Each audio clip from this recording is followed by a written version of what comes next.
The world-renowned Betty Ford Center is nestled behind extraordinary security here in the California desert.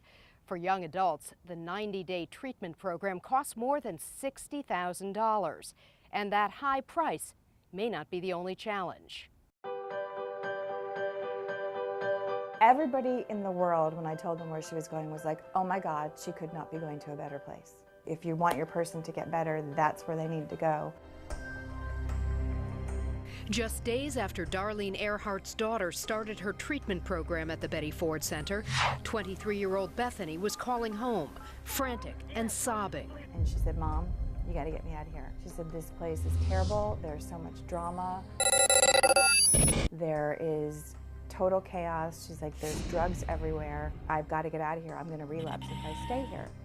And I said, no, come on. You're just trying to manipulate. And she's like, no, I'm not kidding. Days later, another desperate call. And she was like freaking out. You've got to get me out of here. You've got to get me out of here. You have no idea that I just watched a drug deal go down. This is out of control. If I stay here, I'm going to relapse. And I was like, you just need to suck it up. You thought Bethany was conning you. I did. It's here. It's talked about daily. Already struggling to kick her addiction to pain pills, Bethany says she alerted both her counselor and a patient advocate to the alleged drug use inside the treatment center. People getting high, wanting this or wanting that, or I heard this person can get this, and you got to go to him if you want that. And you alerted counselors to this? Yep. And then her counselor called me back and she said, yes, you know, she did come to us and she told us this. And she's right, there is a lot of chaos, there's a lot of drama going on right now, but we're going to look into it and we'll take care of it. I thought, okay.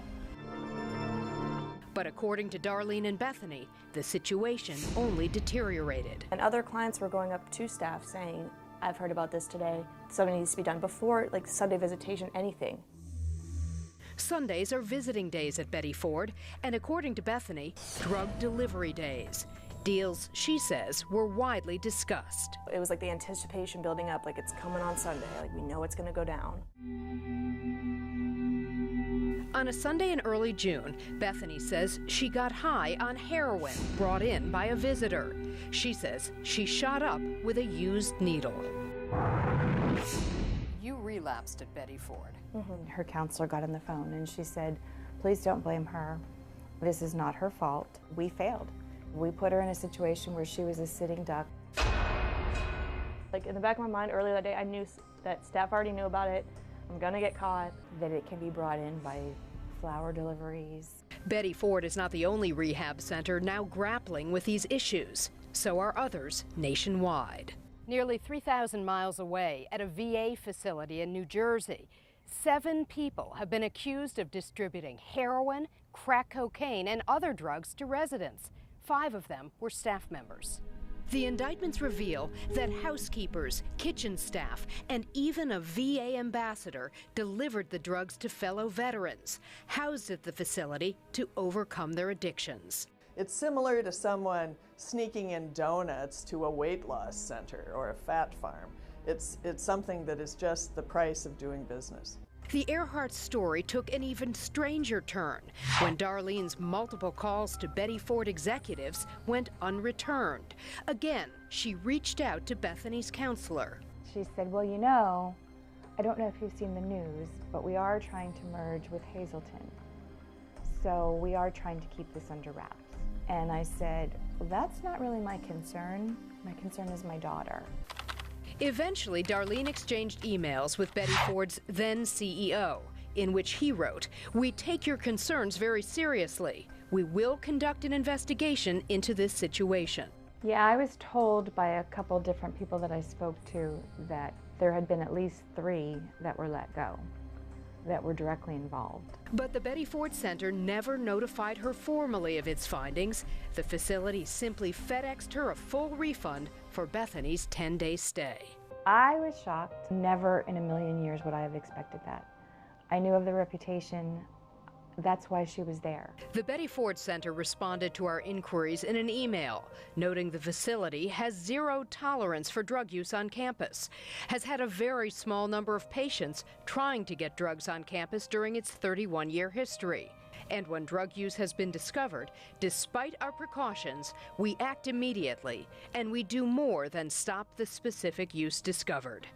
Andrea McCarran, WUSA 9.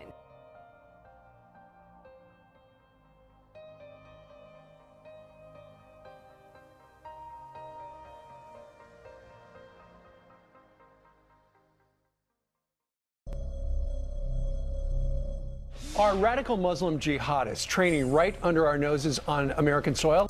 We're Americans. We were born here. Terrorist training compounds. Leave, period. Give me a break. We're not about terrorism.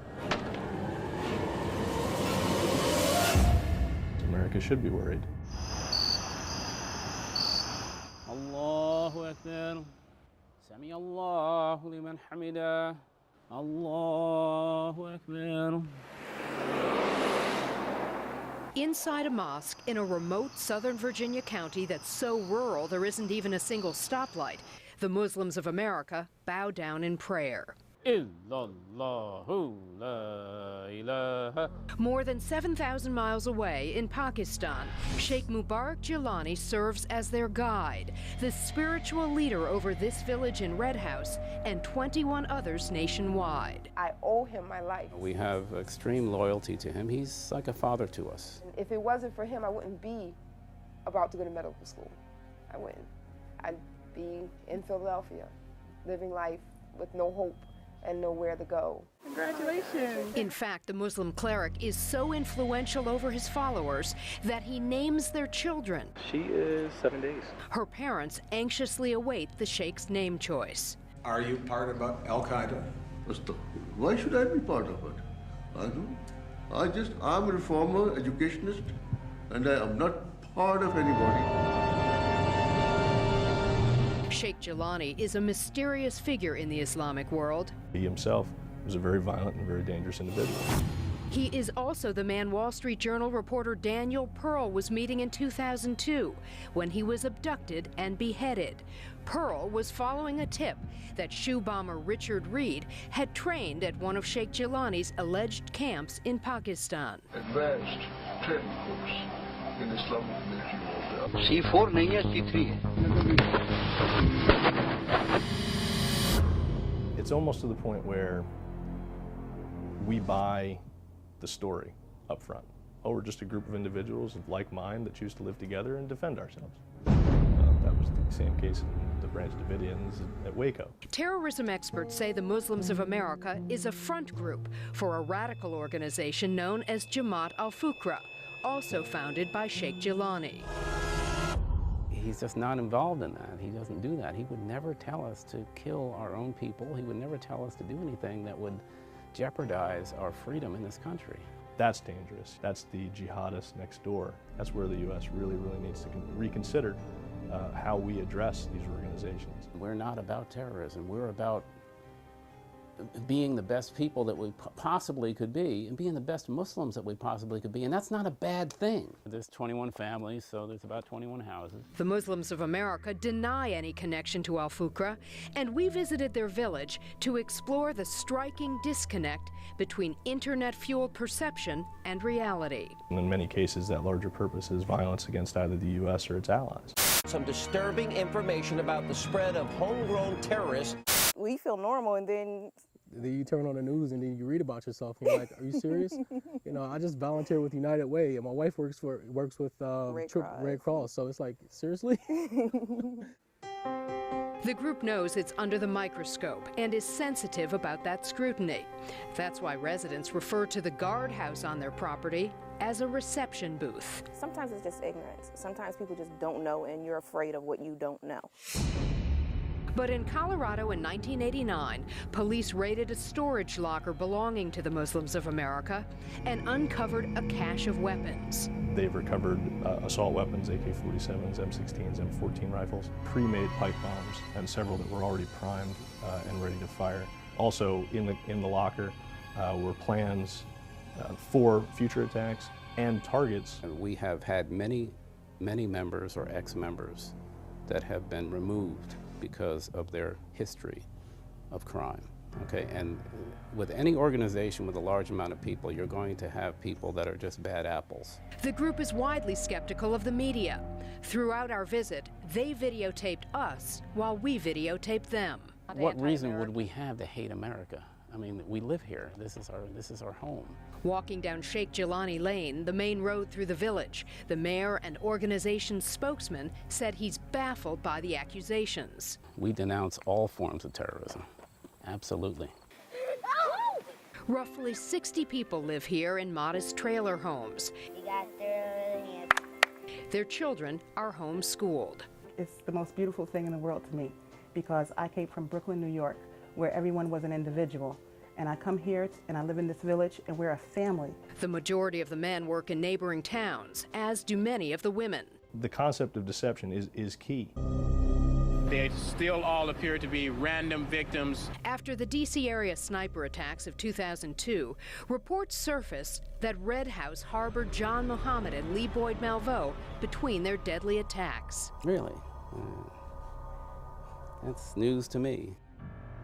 Today, there are 3,000 members of the Muslims of America in the U.S. and Canada.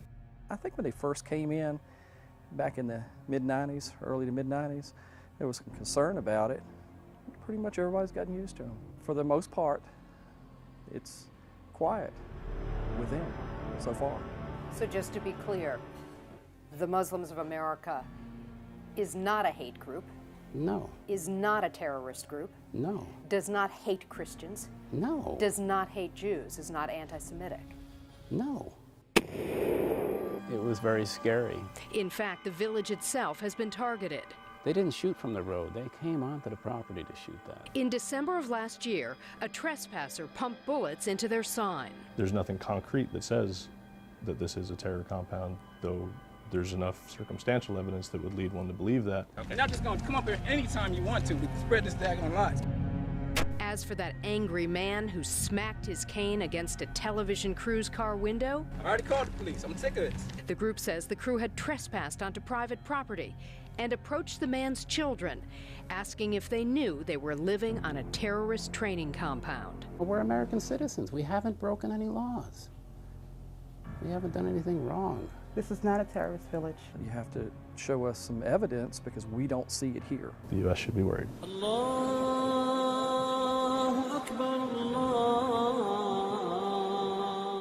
In Red House, Virginia, Andrea McCarran, WUSA 9.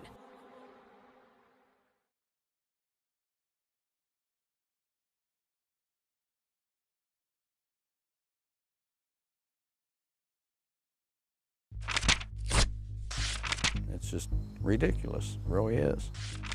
John and Linda Callbaugh have had it with D.C.'s Department of Motor Vehicles. We haven't been in D.C. since 10 years. Yeah, at least. 10 years. But that didn't keep D.C. from ticketing them twice for vehicles that are not theirs. We've never owned a UPS truck or a Nissan. What makes this case so unusual is that the Callbaughs don't even live in Washington, D.C. or anywhere close. They live here in Cumberland, Maryland, about 150 miles away. I don't go there, and I don't have to go there, and I'll never go there. The first ticket, a parking violation for a UPS truck, came in the mail. The tag, the very same license plate they'd turned into the Cumberland MVA office a year earlier. We've done everything that we can, except pay the tickets, and we're not going to do that. The second ticket was for the tag that used to be on this Chevy pickup, now parked permanently on their property. I wouldn't even attempt to take D.C. It was a ticket for a Nissan bearing the same license plate the Callbaughs turned into the Cumberland MVA months earlier. We will not pay this because there's no way it should have been issued, let alone go to the collection agency. In fact, their refusal to pay tickets they never deserved has tainted an otherwise spotless credit history. And so for $210, your credit's been wrecked. Exactly. The Callbaughs were rejected when they tried to refinance Linda's car. And John, a commercial truck driver, can't drive through D.C. even if he wanted to. Very stressful, especially when you have a commercial driver's license and that's your living. According to this DMV document, if you have 2 or more unpaid tickets in the district, your license can be suspended, your vehicle impounded. We have complied with all the rules and regulations when you sell a vehicle or take it off the road, and this is the thanks we get. Maryland's Motor Vehicle Administration has twice written to DC's DMV to defend the call boss. These tags have not been reissued to another customer, nor were they reproduced. Remarkably, that didn't help. So today, the call bars remain haunted by 2 dead tags that have come back to life and left them wondering how. Remarkably, DC's DMV says it has no record the call bars ever tried to fight these tickets. So there's no apology and no effort to fix their ruined credit history. The agency has asked the call bars to send their information again. Meantime, Maryland's MVA is also investigating. Andrea McCarran, WUSA 9.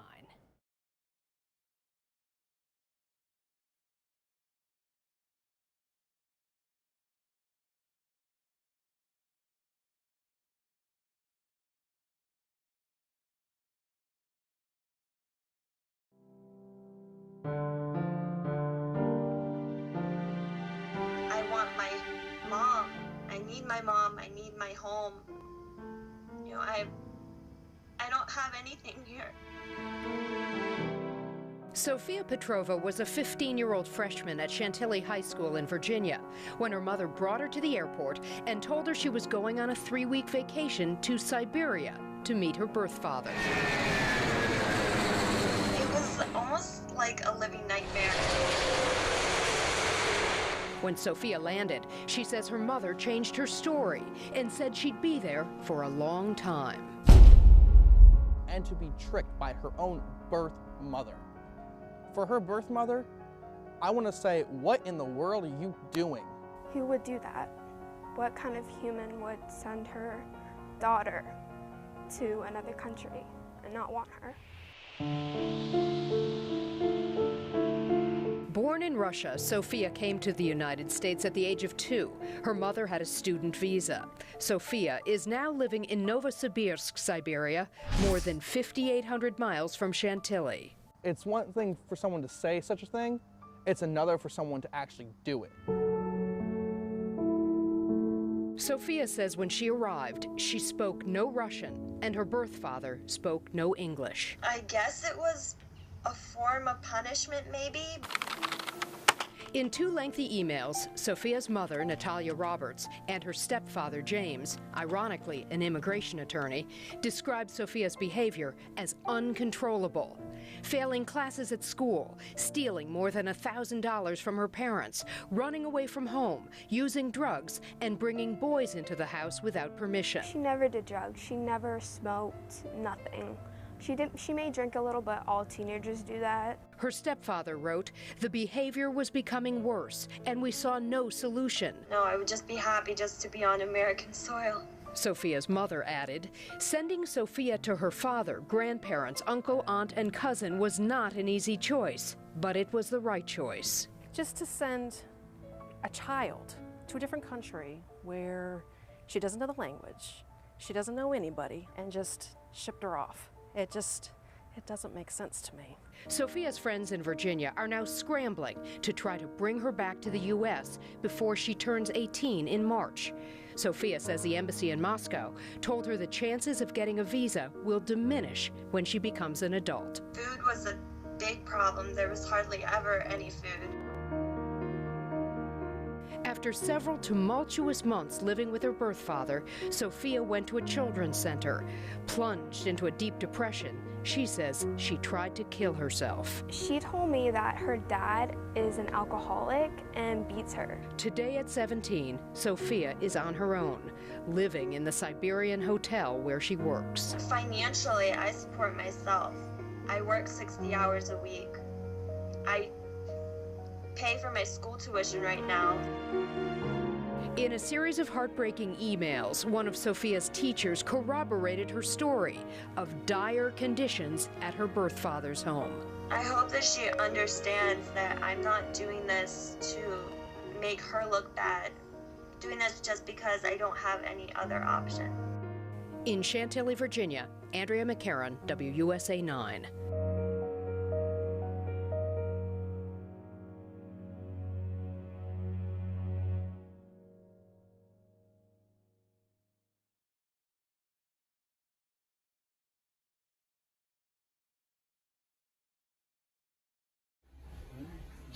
I'm gonna video it. Right there. Video that? That's the voice of a little boy asking the man who repeatedly molested him what he was doing with a video camera. Why is it on video? That child was rescued, and agents here are working relentlessly to save others.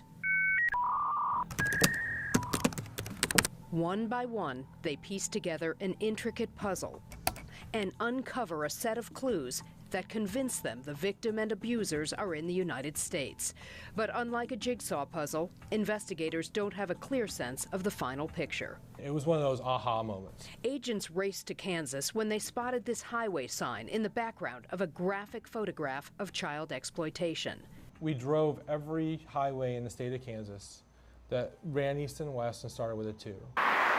In the meantime, agents in Detroit spoke with auto manufacturers to learn the make, model, and possible year of this car. It was a monumental moment. After crisscrossing the state, Jim Cole and a fellow agent found the precise location depicted in the photograph. We literally stopped right in the middle of the highway. I got out, dodging traffic, grabbed my camera, and knew immediately that it was it. That ultimately led to the rescue of an 11-year-old girl. The suspect had been asking for advice online about how to rape her and get away with it. He was sexually abusing both of the girls. Many of the cases involved so-called John or Jane Does, pedophiles like this man. Investigators zoomed into the logo on his shirt, a business in Maryland where he was a former employee. We had images of this offender abusing this victim.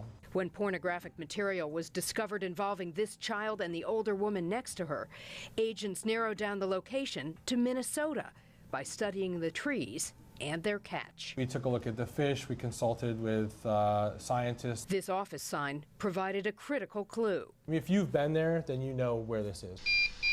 Technology allowed agents to remove the woman and girl from the image and distribute the rest of the scene to people in the parks and recreation industry, including those who advertised in a magazine. One of the advertisers, they said, I think that's such and such a location, and the owners confirmed that it was. In another case, pornographic images revealed lettering on a T-shirt and a swimming pool.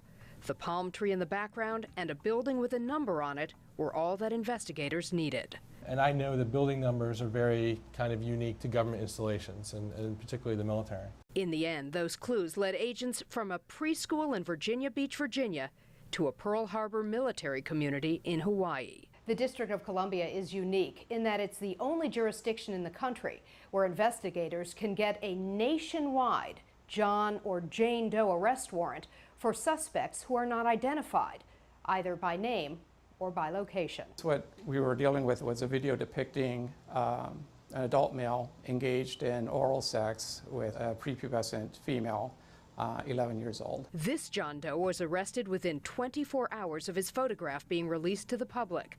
A bag of pretzels in a frame of video was enough to conclude he was in North America. There are two types of packaging, one distributed exclusively in the United States and one distributed in Canada. David Stevens is now facing charges. The married 58-year-old musician from Northern California videotaped his graphic sex acts with at least one little girl in his soundproofed garage. This is not normal. This is not okay. This is something that needs to be stopped, and our children should not be put in danger this way. Child predators rarely work alone.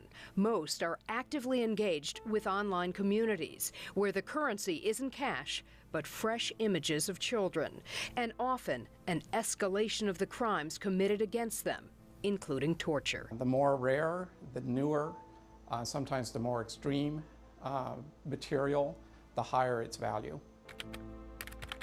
In all the cases we've shown you, a suspect has been arrested, a child saved, but there are countless others, just a snapshot or video frame away. In Fairfax, Virginia, Andrea McCarran, WUSA 9.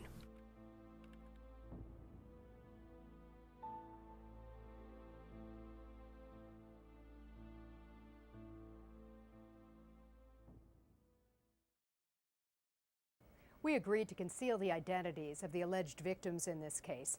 They fear not only for their current jobs, but for their family members in China. You're about to see an alleged pattern of sexual harassment and assault, and a company that appears to have taken years to stop it.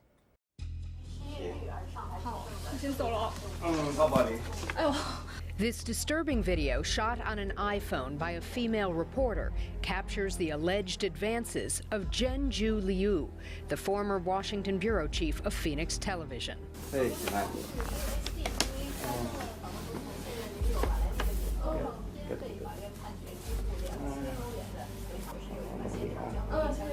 The reporter struggles throughout the video.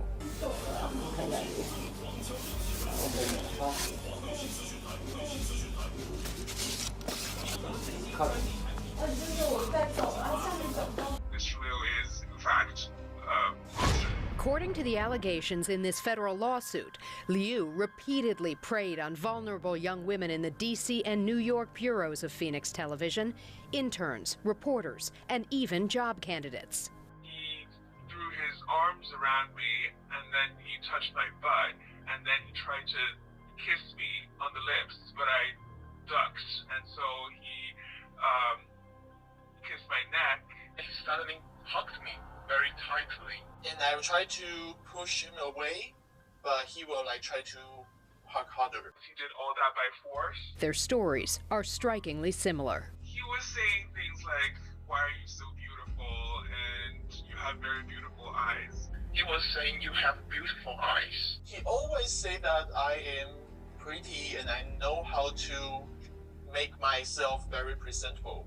Liu allegedly invited them to luxury hotel rooms and even to Atlantic City to discuss job performance and career opportunities, according to the complaint. Mr. Liu, with one hand still on my shoulder, and used the other hands to touch my breast. This young woman says he even forced his way into her apartment after regularly talking at the office about sex acts and rape. I heard that he unzipped his pants, and I was very scared. He used his power and position to get a woman, and very often in a very brutal way. The men who stood up for their female colleagues were fired. Pure retaliation. Nothing but that. I never feel regret. If I chose again, I would choose to support this female victim again. The federal complaint alleges Phoenix Television knew about Liu's predatory behavior for as long as 8 years, but did nothing until late last year, when Liu was removed. A Mercedes was parked in the driveway, but no one answered the door at the Liu home in suburban Washington. One day later, Liu called us from China and said we'd frightened his adult children and neighbors by stopping by. Asked about the allegations, he said, "Not true. I am more than 60 years old. I had nothing to do with this. I have nothing to say." Especially in this country, everyone should have a freedom to work without being sexually harassed. Everyone should have a freedom to work without retaliation. Sir, what would you like to say on behalf of Phoenix Television about these allegations involving Mr. Liu? The new D.C. bureau chief at Phoenix TV declined to answer our questions and called security. I think we should call the security guard first. According to the complaint, he is the man who fired the male employees who stood up for the women who were allegedly victimized. Phoenix Television emailed us a statement saying the lawsuit is full of inaccuracies and false information about the company. So far, 10 women have come forward with allegations of sexual harassment and assault. Andrea McCarran, WUSA 9.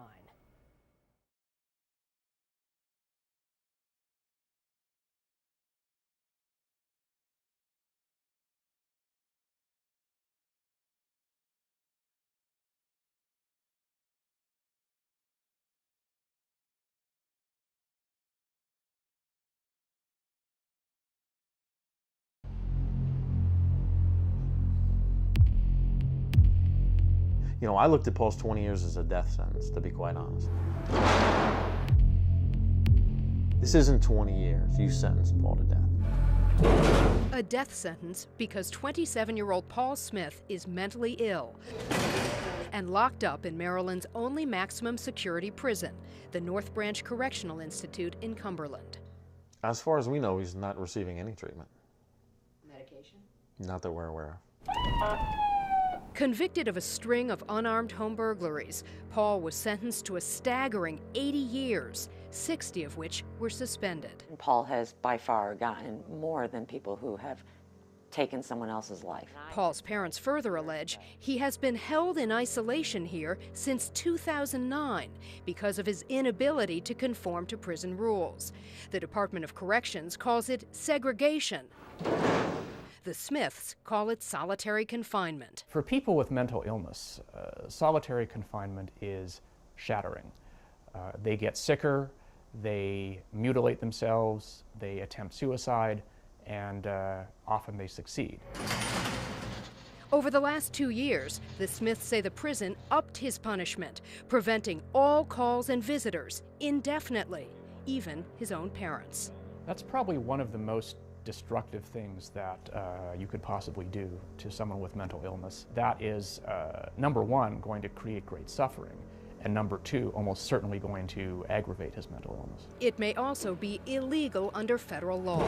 Every court that has ruled on the issue has said that keeping people with mental illness in solitary confinement violates the Eighth Amendment. It constitutes unconstitutional, cruel and unusual punishment. We have grave concern for his welfare.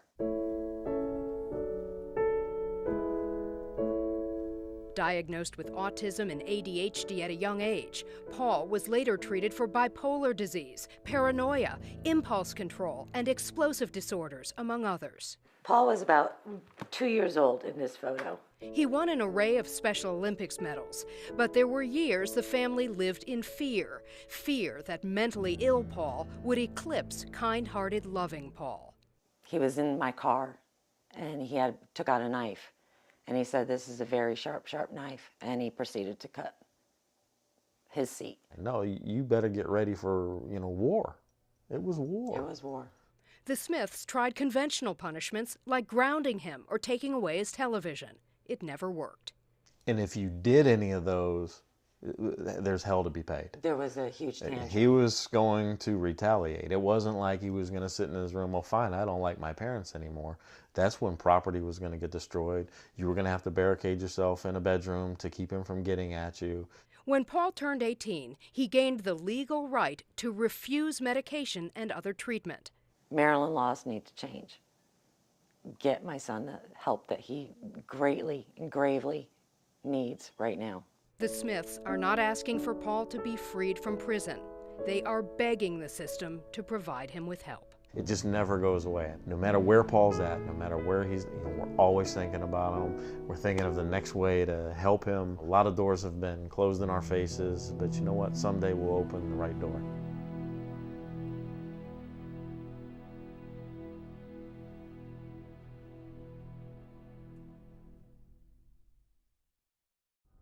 Then he would always say, "I'm gonna go in the kitchen and get a knife." You don't know if he's gonna stab himself or stab you. You don't, it's kind of like a day by day kind of like, am I gonna live today?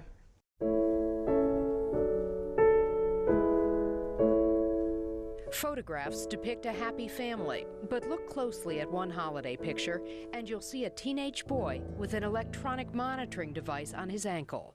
I would say about 80% of the violence was directed towards me. I was 3 years younger than him. I was weaker than him. Even so, Michael looked up to Paul. At times, he was a sweet, protective big brother. But when the dark cloud of mental illness rolled in, he would inflict extraordinary pain. Everything from punch, kick, bite, choke, it made every day one of the hardest days of your life. In this household, violence was the calling card.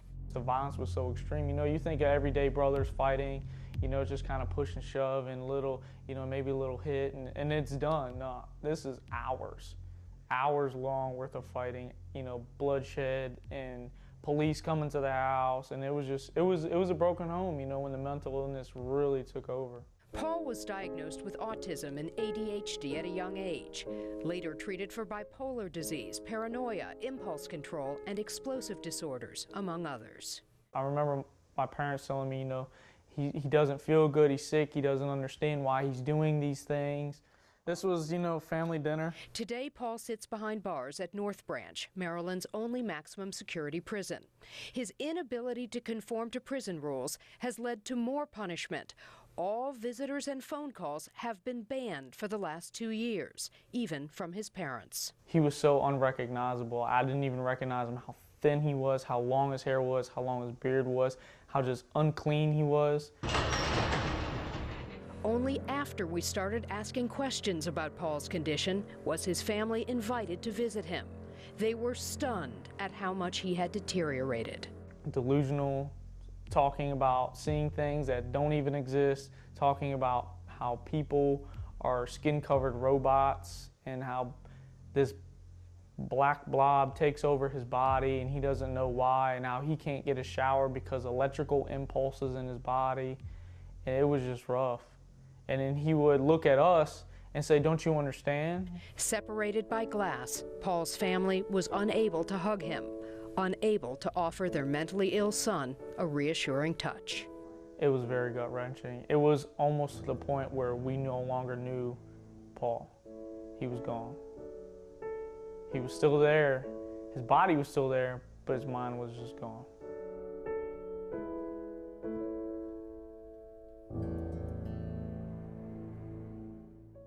Paul's parents say the morning after our initial report aired, the prison immediately began evaluating his mental health.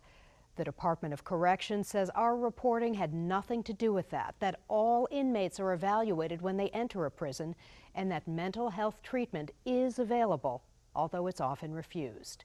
Andrea McCarran, WUSA 9.